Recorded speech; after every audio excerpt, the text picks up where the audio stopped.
The battle for the hearts and minds will continue till the kuffar in binds. America পৃথিবীর ইতিহাসে এক বর্বর জাতিগোষ্ঠীর নাম।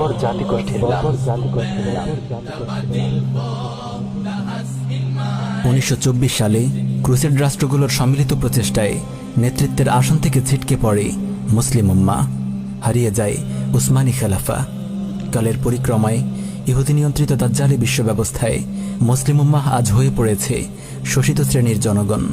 উম্মাহর অভিভাবক রূপে আত্মপ্রকাশ করেছে কুফফার জোট আমেরিকা। মিডিয়ার অব্যাহত অপপ্রচার মানবতার শত্রু আমেরিকাকে এক আইডলে রূপান্তরিত করেছে।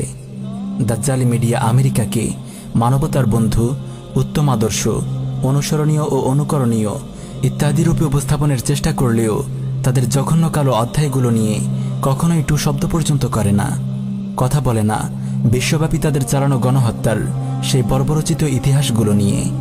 এমনকি আমেরিকানদের উপনিবেশবাদী শাসন নিয়ে 2 মিনিটের কোনো কন্টেন্ট তৈরি করাও তাদের ভাগ্যে জোটে না। উল্টো আমেরিকাকে পৃথিবীর জন্য শান্তি, নিরাপত্তা ও সাংস্কৃতিক মডেল রূপে প্রকাশ করে। ভাবখানা এমন যে তাদের দেখানো পথেই মানবতার মুক্তি, মানবতার শান্তি। অথচ পৃথিবীর ইতিহাসে মানবজাতির সবচেয়ে বেশি শান্তি ও নিরাপত্তা বিঘ্নিত হয়েছে বিবেক বিকৃত পশ্চিমাদের হাতেই। বর্তমানে এই পশ্চিমাদের নেতৃত্বের মূলে রয়েছে সন্ত্রাসী রাষ্ট্র আমেরিকা। আমেরিকার সূচনালগ্ন থেকে শুরু করে 244 বছরের ইতিহাসে 227 বছরই কেটেছে অন্যায়ভাবে যুদ্ধে লিপ্ত থেকে। তারপরেও এই অসভ্য আমেরিকা সারা দুনিয়াকে সভ্যতার সবক দিচ্ছে। আমেরিকান যুদ্ধ বিষয়ক গবেষক আরজের আমল কর্তৃক লিখিত স্ট্যাটিস্টিক্স অফ ডেমোসাইডের চ্যাপ্টার 13-এ উঠে আসে আমেরিকা কর্তৃক নৃশংস গণহত্যার এক ভয়ঙ্কর পরিসংখ্যান। উক্ত পরিসংখ্যানে দেখা যায় 1899 থেকে 1987 সাল পর্যন্ত মাত্র 88 বছরে 16,34,000 মানুষকে আমেরিকা হত্যা করে। এর মধ্যে 16,30,000 মানুষই হল বৈদেশিক গণহত্যা। এ তো গেল আমেরিকার গত বিংশ শতাব্দীতে প্রথম 88 বছরের নৃশংসতা। আমেরিকান বিখ্যাত আইনজীবী লেখক এস ব্রায়ান উইলসনের গবেষণায় দেখা যায় আমেরিকার ফরেন পলিসির আরেক ভয়ঙ্কর ইতিহাস। 1798 সালে আমেরিকা প্রথমবারের মতো বহির্বিশ্বে সামরিক আগ্রাসন কিংবা রাজনৈতিক হস্তক্ষেপ শুরু করে। তখন থেকে গত বিংশ শতাব্দী কাল ধরে আমেরিকা বিদেশের মাটিতে প্রকাশ্যে 400-এর অধিক সামরিক আগ্রাসন চালায়, 6,000-এর অধিক গুপ্ত সামরিক হামলা ও হস্তক্ষেপ করে। কমপক্ষে 100টি দেশে এসব সামরিক আগ্রাসন কেড়ে নেয় লক্ষ লক্ষ নিরপরাধ মানুষের প্রাণ। বিশ্বব্যাপী যে 400টি যুদ্ধ তারা করেছিল তার মধ্যে খোদ আমেরিকান কুফফার সংবিধান অনুযায়ী মাত্র 5টি যুদ্ধের বৈধতা পায়। এদিকে বিগত শতাব্দীর শুরুতে ওয়ার অন টেররের নামে আমেরিকা মুসলিমদের বিরুদ্ধে যে ক্রুসেড শুরু করেছিল, এতে খোদ মার্কিনীদের হিসেব মতে আফগানিস্তান, পাকিস্তান ও মিডল ইস্টের রাষ্ট্রগুলো মিলে মোট 8 লক্ষ মুসলিম প্রাণ হারায়। তবে অস্ট্রেলিয়ান মার্টালিটি এক্সপার্ট ডক্টর গিডেন পলিয়ায়ের মতে এ সময় 27 মিলিয়নের অধিক মুসলিম হত্যা করে সন্ত্রাসী আমেরিকা। আন্তর্জাতিক গণমাধ্যমগুলোও এই নিউজটি প্রকাশ করেছে। ক্রুসেডার মার্কিন যুক্তরাষ্ট্র ও তার মিত্ররা 2001 সাল থেকে বৃহত্তর মধ্যপ্রাচ্য এবং উত্তর আফ্রিকা অঞ্চলের দেশগুলোতে কমপক্ষে 3,26,000 বোমা ও মিসাইল নিক্ষেপ করেছে। গত 20 বছরে Syria, Iraq, Afghan, Yemen, Lebanon, Libya, Pakistan, ফিলিস্তিন ও সোমালিয়ায় গড়ে প্রতিদিন 46টি করে বোমা ফেলেছে সন্ত্রাসী মার্কিন যুক্তরাষ্ট্র। আমেরিকার বিগত 3 প্রেসিডেন্টের বোমা হামলার পরিসংখ্যান দেখা যাক। জর্জ ডব্লিউ বুশ তার 2 টার্মে গড়ে প্রতিদিন 24টি করে বোমা ফেলেছিল। এরপর বারাক ওবামা এসে তার 2 মেয়াদী ক্ষমতায়নকালে সে তার পূর্বসূরীদের ডিঙ্গিয়ে যায়। এই সন্ত্রাসী প্রেসিডেন্ট ওবামা গড়ে প্রতিদিন 34টি করে বোমা ফেলে মুসলিম হত্যার বিনিময়ে শান্তিতে নোবেল পায়। অতঃপর আমেরিকার ক্ষমতায় আসে মাথামোটা সন্ত্রাসী ট্রাম্প। তার সময়ে প্রতিদিন গড়ে 121টি করে বোমা ফেলে ইউএস আর্মি। সন্ত্রাসী আমেরিকা বিশ্ব শাসনের আসনে বসতে নিউ ওয়ার্ল্ড অর্ডার ঘোষণা করে। বিশ্বব্যাপী শান্তি ও সুরক্ষা, স্বাধীনতা ও আইনের শাসন ইত্যাদি প্রতিষ্ঠার মিথ্যে গল্প শুনিয়ে অবলীলায় মানুষ হত্যা করেছে। বস্তুত আমেরিকার সন্ত্রাসী উপনিবেশবাদ, জুলুম, নির্যাতন সহ এমন কোনো অপরাধ নেই যা এরা করেনি। প্রিয় ভিউয়ার্স, কথিত শান্তির ফেরিওয়ালা আমেরিকার জুলুম নির্যাতনের ইতিহাস থেকে আরেকটু চোখ বুলিয়ে আনা যাক। ফিলিপাইন আমেরিকান যুদ্ধ। 1886 সালে স্পেন ফিলিপাইনকে মার্কিন যুক্তরাষ্ট্রের কাছে হস্তান্তর করে। ঔপনিবেশিক শাসন কায়েম করতে গিয়ে মার্কিনীরা ফিলিপাইনের মুক্তিকামীদের মুখোমুখি হয়। খোদ ইউনাইটেড স্টেট ডিপার্টমেন্টের তথ্যানুসারে মার্কিনীদের হাতে 20,000-এর বেশি ফিলিপাইনো স্বাধীনতাকামী যোদ্ধা প্রাণ হারায়। এছাড়াও 2 লক্ষাধিক বেসামরিক ফিলিপাইনো নাগরিক যুদ্ধ পরবর্তী নৃশংসতা ও অভাবে মারা যায়। নাৎসিদের সহযোগী। নাৎসি জার্মানদের পরাজিত করতে আমেরিকার গুরুত্বপূর্ণ ভূমিকা দুনিয়াবাসীকে দেখানো হলেও পরবর্তীতে মার্কিনীদের পক্ষ থেকে রোম সাম্রাজ্যের ধারাবাহিকতা নাৎসিদের থার্ড রেইখকে শক্তিশালী করার ন্যাক্কারজনক অনেক নথি প্রকাশিত হয়, যার একটিতে ফুটে ওঠে মার্কিন কম্পিউটার কোম্পানি IBM এবং এর ফাউন্ডার থমাস ওয়াটসনের সাথে নাৎসি জার্মানিদের সুসম্পর্কের কথা, যে সম্পর্ক যুদ্ধকাল বৃদ্ধিতে ভূমিকা রেখেছিল।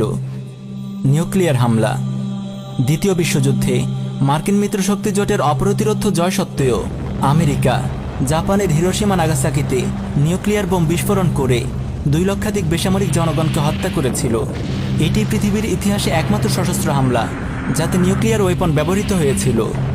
পেছন থেকে অভ্যুত্থান ঘটানো ও গোলাম সরকার বসানো। আমেরিকা তার সুবিধার্থেই বিভিন্ন দেশের ক্ষমতার কলকাঠি নাড়ে। নিজেদের পছন্দমতো সরকার নির্ধারণে আমেরিকা এক অনন্য ক্ষমতার অধিকারী। 20 শতাব্দীর শুরুতে আমেরিকা নিজেদের প্রতিবেশী রাষ্ট্রসহ পৃথিবীর বিভিন্ন দেশে তাদের পছন্দমতো সরকার গঠন করে। এভাবে স্নায়ুযুদ্ধের যুগে আমেরিকা বিদেশি হস্তক্ষেপের চূড়ায় পৌঁছে যায়। নিউ ইয়র্ক টাইমসের বরাতে জানা যায়, আমেরিকা 1946 সাল থেকে 2000 সন পর্যন্ত প্রত্যক্ষ ও পরোক্ষভাবে 81টি বৈদেশিক নির্বাচনে হস্তক্ষেপ করে। Proxy war. বর্তমানে সন্ত্রাসী আমেরিকা মধ্যপ্রাচ্যের রাজনীতি ও সম্পদ নিয়ন্ত্রণ করতে ইরাক, সোমালিয়া, সিরিয়া, লিবিয়া ও ইয়ামানে চালাচ্ছে প্রক্সি ওয়ার।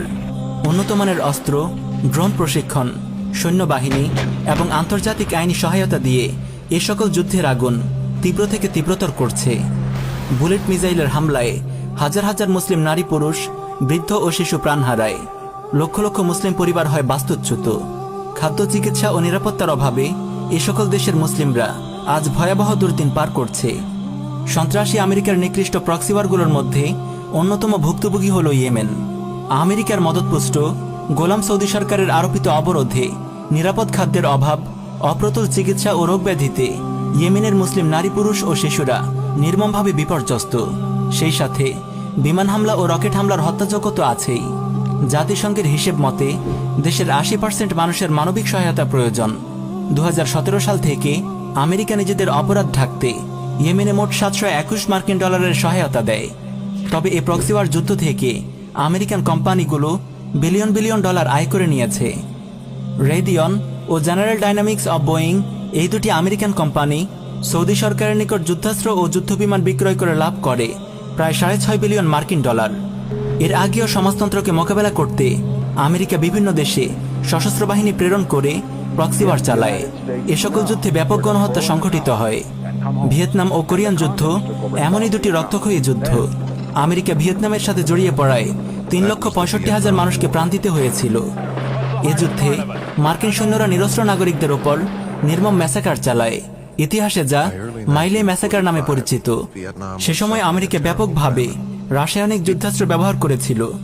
এ যুদ্ধে অপারেশন র্যান্স হ্যান্ড নামে একটি সামরিক প্রোগ্রাম 1961 থেকে 1971 সময়কালে ভিয়েতনাম, ক্যাম্বোডিয়া ও লাওসে 20 মিলিয়ন গ্যালন বিভিন্ন গাছপালা ও ফসল বিনাশকারী রাসায়নিক স্প্রে করে। War on terror. 9/11-এর বরকতময় হামলার পর সাপের মাথা আমেরিকা আরেক ক্রুসেড যুদ্ধে জড়িয়ে যায়। এই ক্রুসেডে তারা লক্ষ্যবস্তু বানায় ইরাক ও আফগানিস্তানকে। ইরাক ধ্বংসের নিমিত্তে তাদের সামরিক আগ্রাসনকে বৈধতা দিতে ইরাকের বিরুদ্ধে তারা মিথ্যা অভিযোগ দায়ের করে। ইরাকে মাস ডিস্ট্রাকশন ওয়েপন তথা নিউক্লিয়ার ওয়েপন থাকার মিথ্যা দাবি তোলে। সেখানে তারা আক্রমণ করে বসে। আমেরিকার এই অন্যায় আক্রমণে 1 মিলিয়নের বেশি ইরাকি মানুষকে প্রাণ দিতে হয়েছিল। মার্কিনীদের এই অন্যায় আক্রমণ ও কূটকৌশল ইরাকে বিদ্রোহ ও গৃহযুদ্ধও বাঁধিয়ে দেয়। বহুমাত্রিক অস্থিতিশীলতা সৃষ্টি হয় ইরাক জুড়ে। আর এই অবস্থাতেই মার্কিন মিলিটারিরা নিরপরাধ ইরাকিদের ওপর শুরু করে ধর্ষণ, নির্যাতন ও গণহত্যা সহ বিভিন্ন ধরনের যুদ্ধাপরাধ কর্মকাণ্ড। মার্কিনীদের ডিটেনশন ক্যাম্প আবু গারিবে ইরাকিদের ওপর ন্যাক্কারজনক যুদ্ধাপরাধগুলোর মাধ্যমে সাম্রাজ্যবাদী আমেরিকা তার আসল রূপ বিশ্বকে দেখিয়েছিল। 2001 সালে আফগানিস্তানে তালেবানদের বিরুদ্ধে যে যুদ্ধ আমেরিকা শুরু করেছিল, এতে আফগান ও পাকিস্তানের ভূমিতে প্রাণ হারায় 2,40,000-এরও বেশি মুসলিম। জায়নিজম ও দখলদারিত্ব। উড়ে এসে জুড়ে বসা ইহুদিদের ফিলিস্তিনে আসন গাড়তে সহায়তা করেছে সন্ত্রাসী আমেরিকা। জাতিসংঘ নামক কুফরি সংঘের মাধ্যমে ফিলিস্তিনে ইহুদিদের ইসরায়েল রাষ্ট্র প্রতিষ্ঠার অগ্রণী ভূমিকা পালন করে যুক্তরাষ্ট্র।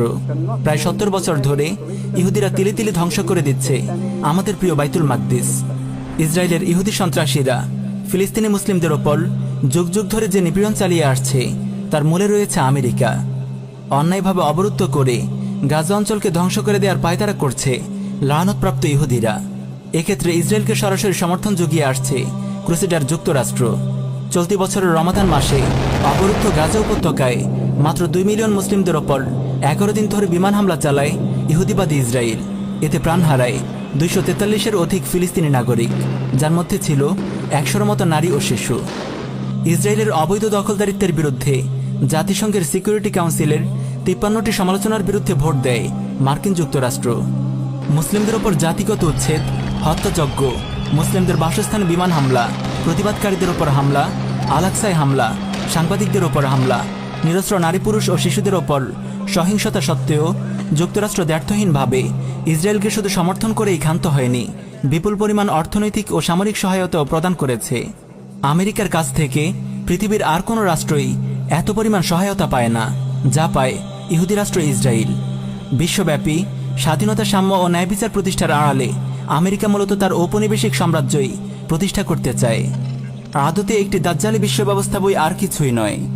21 শতকে এসে আমেরিকার এই কুৎসিত রূপ সম্পর্কে জেনে আপনি অবাক হচ্ছেন? অবাক হওয়ার কিছুই নেই। আমেরিকা নামক রাষ্ট্রটির প্রতিষ্ঠাই হয়েছিল সেই ভূমির আদিবাসী রেড ইন্ডিয়ানদের রক্তের ওপর দিয়ে। রেড ইন্ডিয়ানদের ওপর ব্যাপক গণহত্যা, নির্যাতন, ধর্ষণ ও তাদেরকে দাসে পরিণত করার মাধ্যমেই জন্ম নিয়েছে আজকের আমেরিকা। কোটি কোটি জনতার রক্তের উপর ভর করেই দাঁড়িয়ে আছে আজকের সন্ত্রাসী আমেরিকা। মানবতার হুমকি, বিশ্বের সবচেয়ে বড় নীল ছবির কারিগর আমেরিকা। প্রতিনিয়তই লক্ষ কোটি নীল ছবি প্রকাশ করে মানব সমাজে অশ্লীলতার আগুন ছড়িয়ে দিচ্ছে এই অসভ্য আমেরিকানরা। শুধুমাত্র কালো বর্ণের হওয়াতে প্রতিনিয়ত প্রাণ দিতে হয় আমেরিকার মাটিতে কৃষ্ণাঙ্গদের। গত বছর জর্জ ফ্লয়েড হত্যা তার একটি নিকৃষ্ট উদাহরণ। বিশ্বব্যাপী শিরকি গণতন্ত্রের সবক দেওয়া আমেরিকান জনগণই সেই গণতন্ত্রের থোড়াই কেয়ার করে। এবছর জো বাইডেন নির্বাচনের সময়ে সংসদে সৃষ্ট সহিংসতাই বিশ্বকে স্পষ্ট বুঝিয়ে দিয়েছে কথিত সভ্য জাতির অসভ্যতা। প্রিয় ভিউয়ার্স, আমরা তো কেবল আমেরিকার সামান্য কিছু চিত্র আপনাদের সামনে তুলে ধরেছি। আমেরিকার নগ্ন চেহারা এর চেয়ে আরও বেশি ভয়াবহ। অন্য কোনো সিরিজে আমরা তা নিয়ে আলোচনা করব ইনশাআল্লাহ। প্রিয় দর্শক, মানবজাতিকে রক্ষার স্বার্থে সন্ত্রাসী আমেরিকার বিরুদ্ধে আমাদেরকে সর্বাত্মক যুদ্ধের ময়দানে অবতীর্ণ হতে হবে। জিহাদের নববিমান হাজের পথে হেঁটে সন্ত্রাসী আমেরিকার পরাজয় নিশ্চিত করতে হবে, যেমনটা করেছেন ইমামুল মুজাহিদিন শেখ ওসামা বিন লাদেন রহিমাহুল্লাহ। 9/11-এর বরকতময় হামলার মধ্য দিয়ে তিনি আমেরিকার দম্ভকে মাটির সাথে মিশিয়ে দিয়েছেন, যুগের হোবাল আমেরিকার কোমর ভেঙে দিয়েছেন। সর্বোপরি আমাদের দায়িত্ব হল আমেরিকার তৈরি কুফরি গণতন্ত্রকে ডাস্টবিনে ছুঁড়ে ফেলা।